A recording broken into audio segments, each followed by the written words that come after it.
Hello and welcome to Order Within, navigating a world of endless chaos and crisis. Many of us are experiencing inner turmoil, insecurity, anxiety, fears, and isolation. These feelings are only being amplified by news cycles, social media, and never-ending political madness. How do we find our way out of the chaos? How do we find strength within ourselves? How do we find meaning in a world driven by materialism? These questions and many more I aim to answer on the show. My goal is to be a trusted guide on your journey to selfhood. May you find what you seek.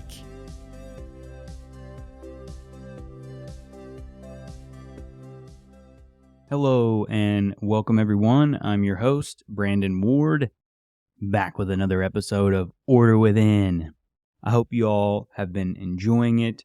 For the new listeners, welcome. For the old listeners, I really appreciate your support, sticking with me through all this. In the last few weeks, I've launched a men's coaching business, which has clarified my focus of work and purpose in a way that I've never felt before, which is incredible. So I'm excited to continue to expand on that.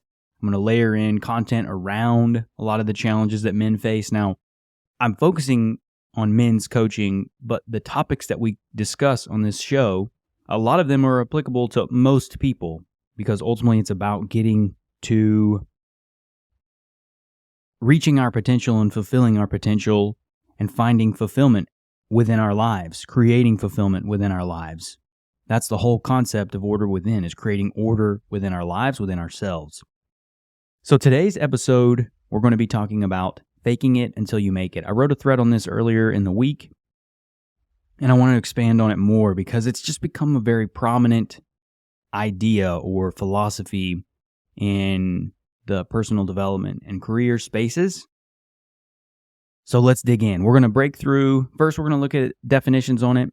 We're going to look at, I'm going to share some personal stories of doing these things.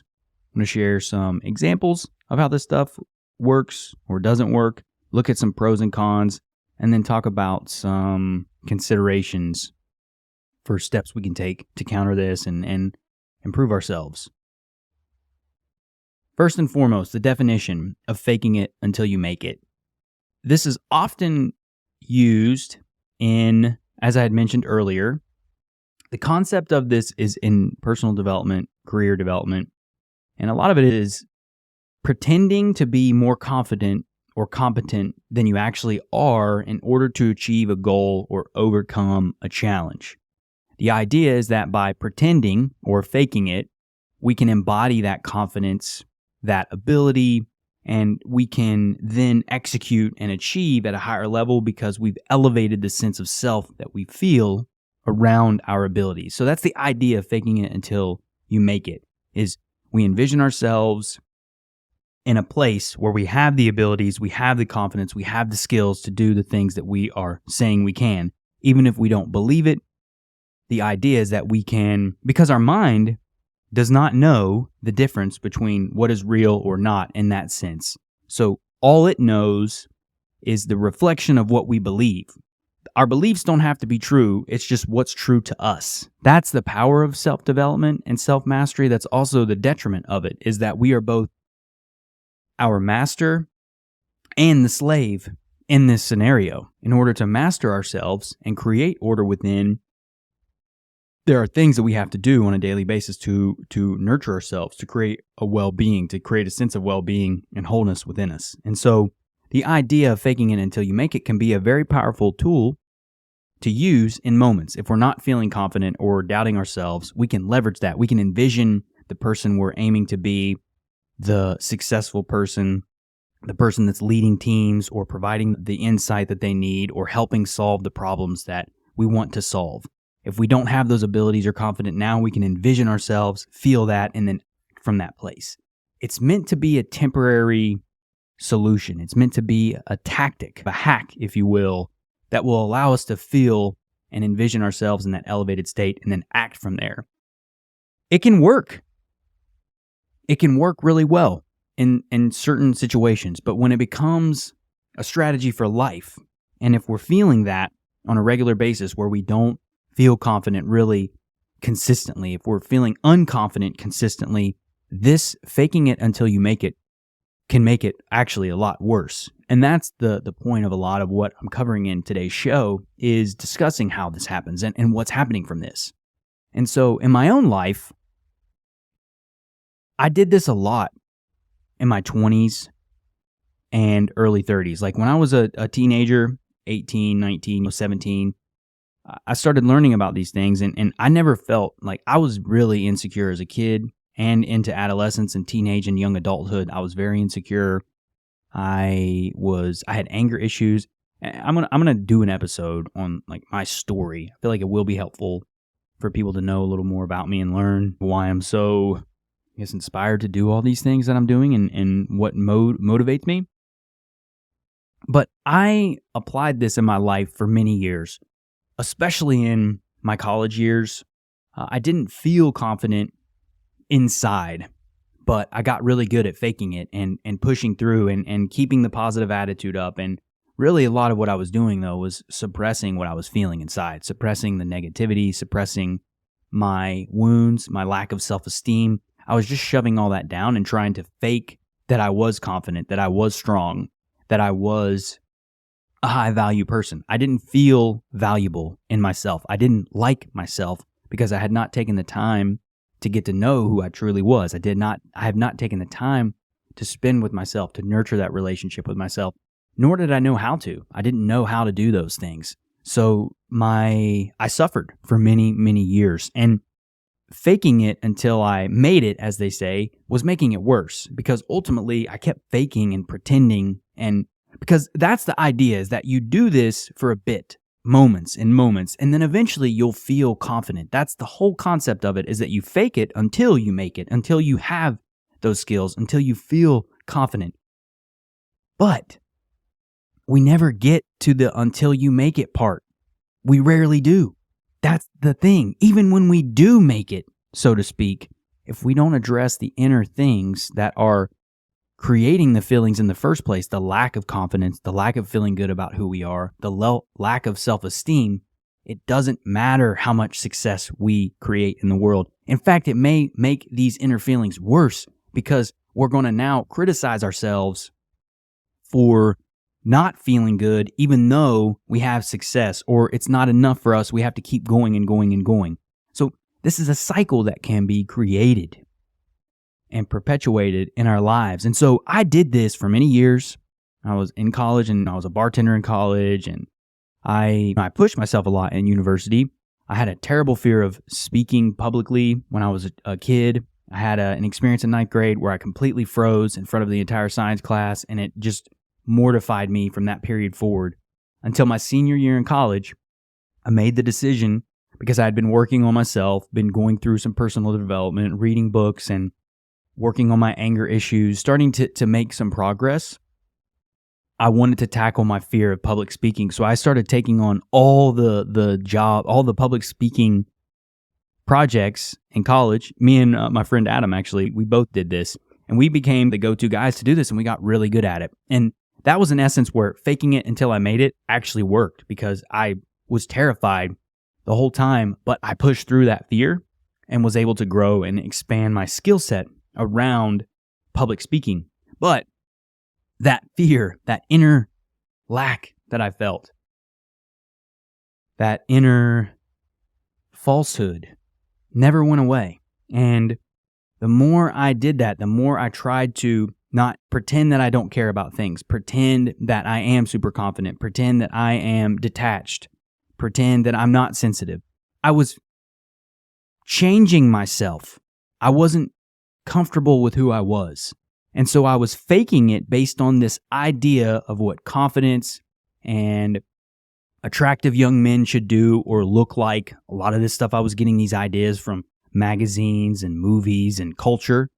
I didn't realize how toxic all that stuff was, how it wasn't healthy examples, and how that was fake. It was a false reality in many ways that I was consuming, because there's a lot of things that we don't see, right?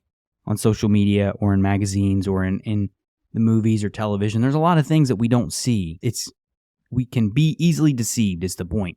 And my drive, my faking it made it worse, because I was becoming something I'm not. And that's what was ultimately the problem, is that I had not accepted and learned to love who I am from within and embrace all that I am. My sensitivities, my thought, like my need to think things through. I think a lot. That was something that I was never comfortable with when I was young. The fact that I wore my heart on my sleeve. I was always a very emotionally sensitive person. I felt ashamed of that because I was a man, and I grew up in West Virginia in the 80s and 90s, so like the whole concept of sensitivity and being a balanced male was not at all existent, especially in that culture. So I was ostracized and ridiculed for that. My parents and family told me I think too much, I'm too sensitive, I wear my heart on my sleeve, etc.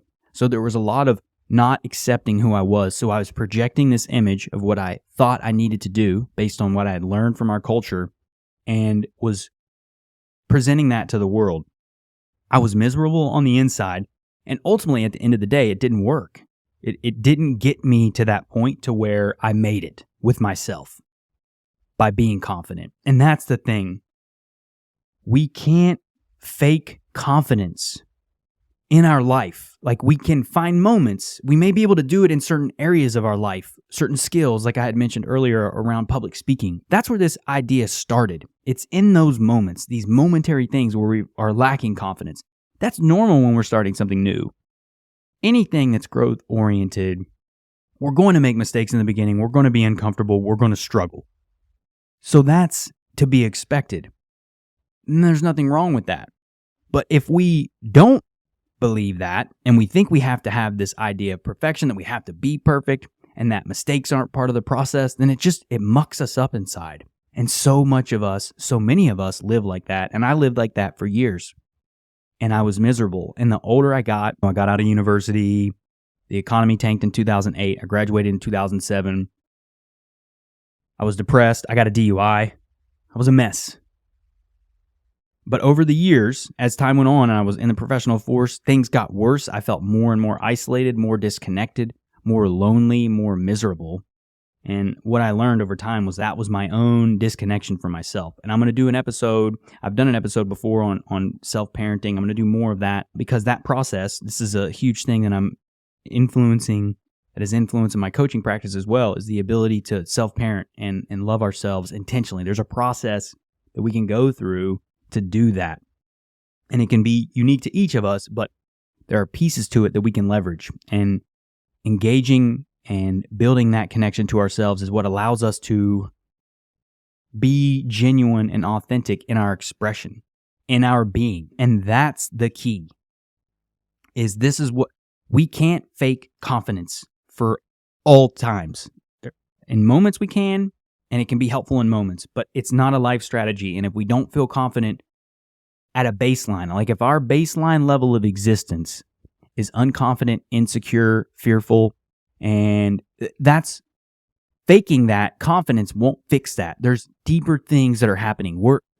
Our lack of confidence, our lack of self-esteem, the way we feel inside is a reflection of the state, of our mental state, of our beliefs, the stories that we've been telling ourselves. Whether true or not, they are true to us. And that's all that matters. Without the awareness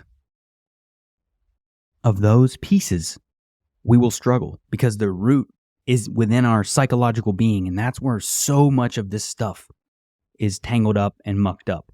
And there's a lot of people who do this type of thing. And so we want to avoid that. Like, I know, and we all know people who are never genuine. They're never authentic. They're always putting on, especially in professional settings.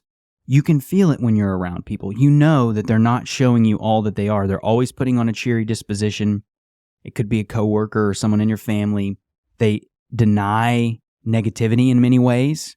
It's toxic positivity, really, is what it is. Faking it until you make it is toxic positivity when it's done improperly.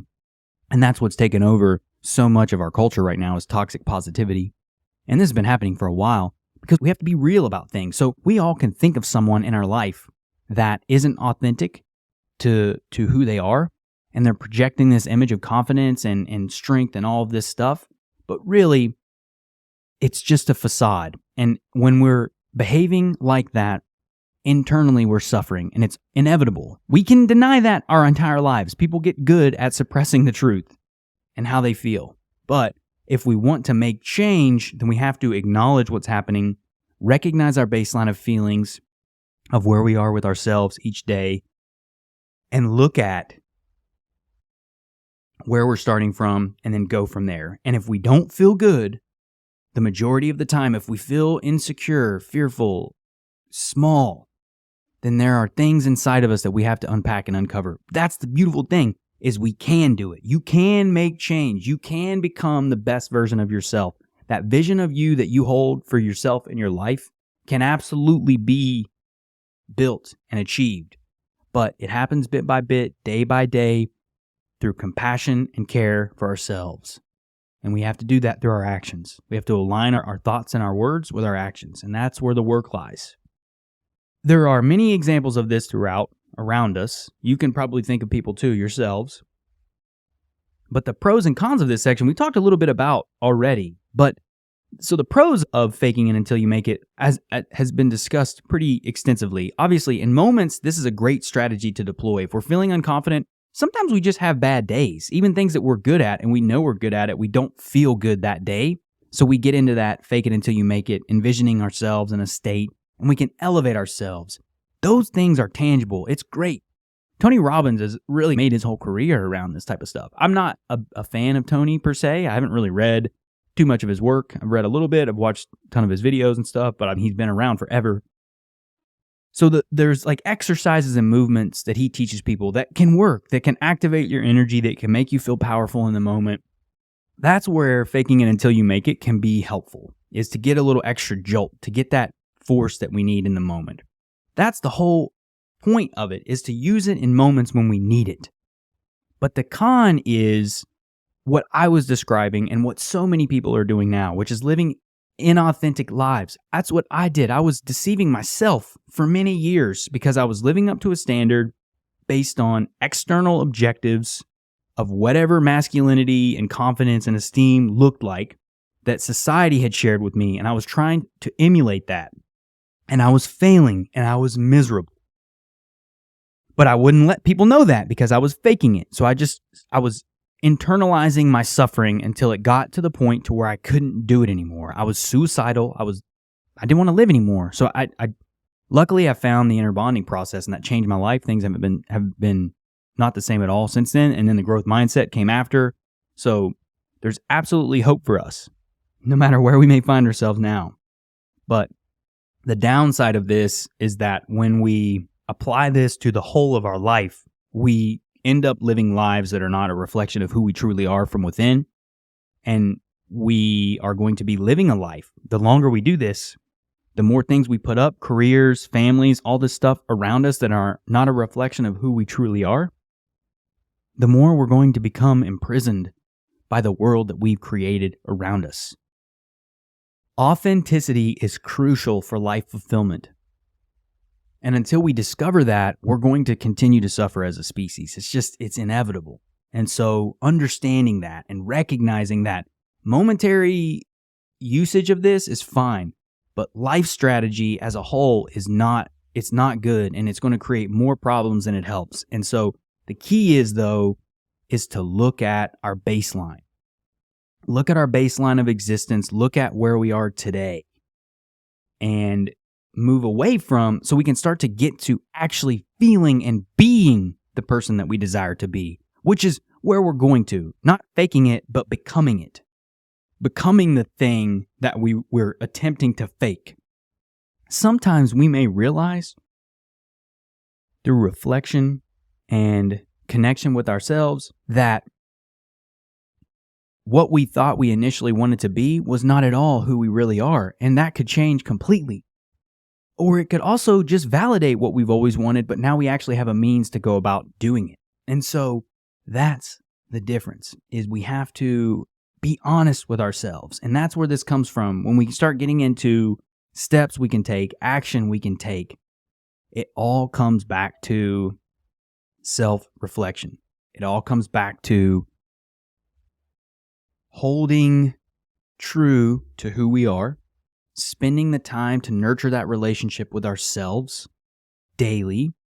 Inner bonding and self-parenting is the way that we can get to know ourselves. So if you're not doing this, if you don't have a process in place to where you can establish a relationship with yourself, and this may seem weird, but I can promise you, the relationship that we have with ourselves influences every relationship that we have in our life. Every single one. There isn't anything that's impacted in our life that's not influenced by our personal relationship with ourselves. So knowing that, it's the foundation to health and wellness is the relationship with ourselves. So understanding how to care for ourselves, understanding mental health, understanding how to navigate our emotions, the dark ones, the negative ones, the deep ones, the mucky ones, understanding our mind, our thoughts, how to observe them, how to become aware of them, how to manage those things, how to clarify the root of these things, how to explore our feelings so that we can uncover our story and look at who we are and understand the things that are coming up to us. Feelings and emotions are signals. They're not to be ignored. They're incredible gifts. Our feelings are, our emotions, because they are indicators. If we're angry or upset or sad or lonely or depressed, those are there for a reason. They're communicating to us that we are out of alignment with ourselves, that something is wrong, and we need to do work. We need to look within and find where that root is of what is stopping us, of what is potentially blocking us. And this connection with ourselves, developing a relationship with ourselves, allows us to do this.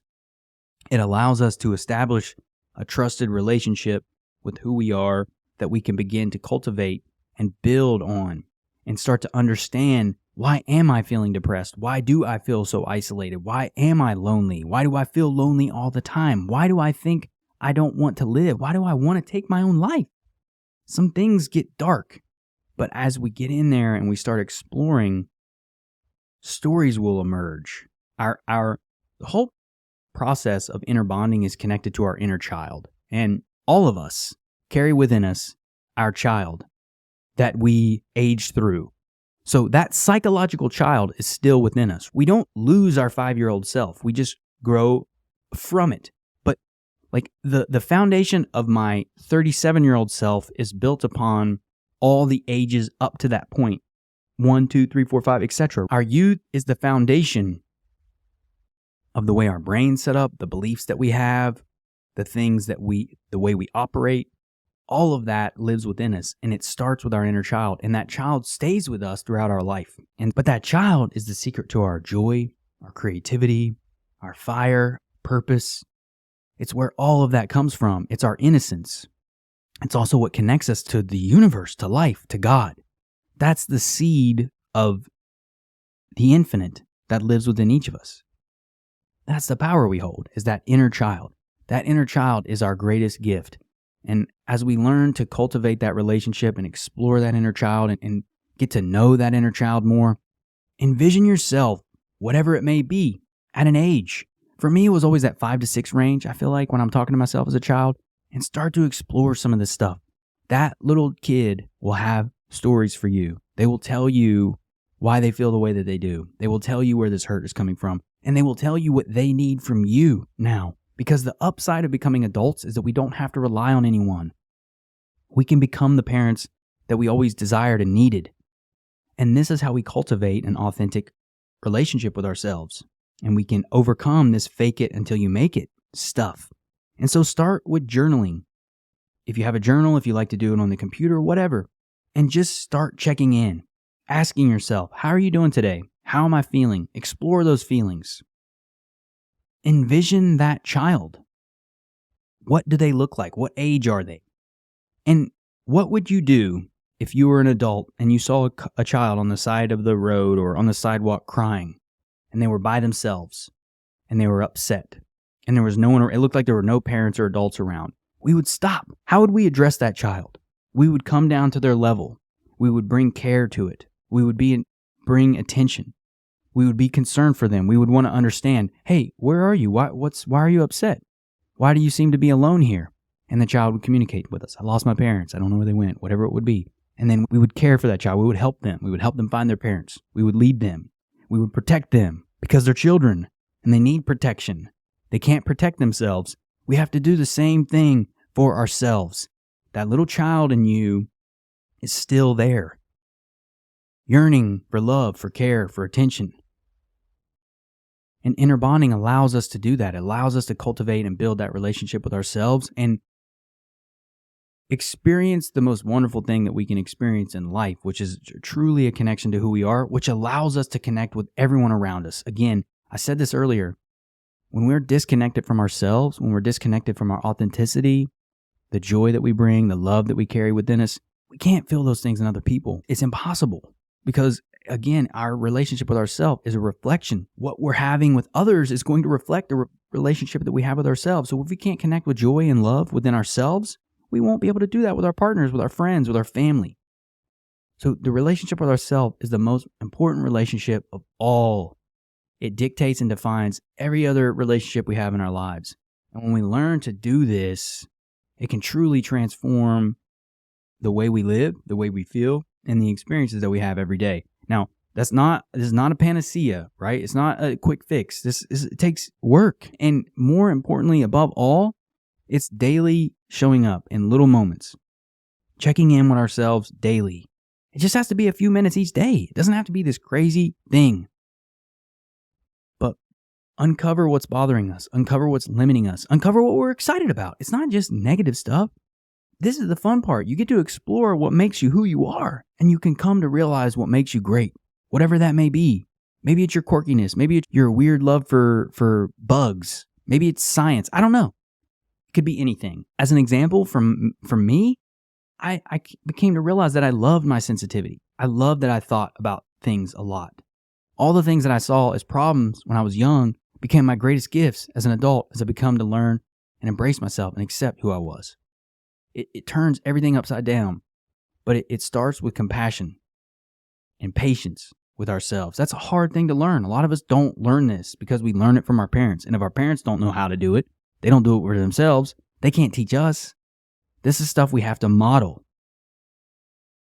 So we can go about modeling these things and building that relationship with who we are to overcome this need to fake it until you make it.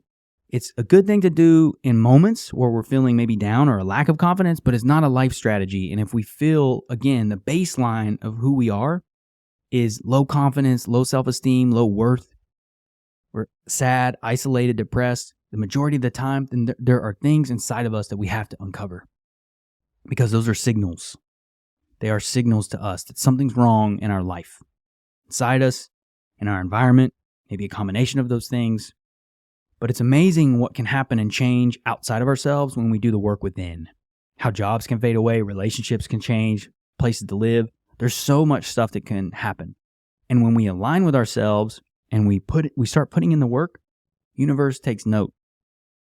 The universe responds to that type of stuff. We are creators. It's not a saying. We literally create our lives from our minds. It starts as visions, thoughts, mental energy, and we bring that stuff into life, to physical form, materialization. The universe responds to that process. So as we connect to ourselves and we love and begin to love who we are, we can start to build and create and expand, and the universe will pave a path for us of our own making. It's the most enriching and fulfilling process I've ever experienced.